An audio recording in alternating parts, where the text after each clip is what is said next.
صبح تشریف لے جانے کے لیے گدھے کی ننگی کمر پر آپ صلی اللہ علیہ وسلم سوار ہوئے اور حضرت ابو ہریرہ رضی اللہ تعالیٰ عنہ حضور اکرم صلی اللہ علیہ وسلم کے ساتھ تھے تو ارشاد فرمایا کہ اچھا آؤ تم بھی سوار ہو جاؤ۔ حضرت ابو ہریرہ رضی اللہ تعالیٰ عنہ میں کافی وزن تھا، چڑھنے کے لیے اچھلے مگر نہیں چڑھ سکے تو حضور صلی اللہ علیہ وسلم کو لپٹ گئے جس سے دونوں گرے۔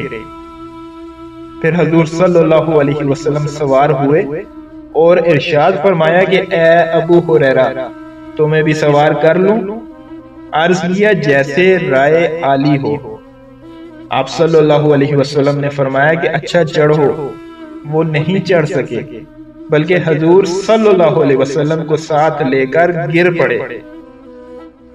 آپ صلی اللہ علیہ وسلم نے پھر سوار کرنے کے لیے پوچھا تو حضرت ابو ہریرہ رضی اللہ تعالیٰ عنہ نے عرض کیا کہ اس ذات پاک کی قسم جس نے آپ کو حق کے ساتھ مبعوث فرمایا ہے کہ تیسری دفعہ میں آپ کو نہیں گراؤں گا، لہذا اب میں سوار نہیں ہوتا۔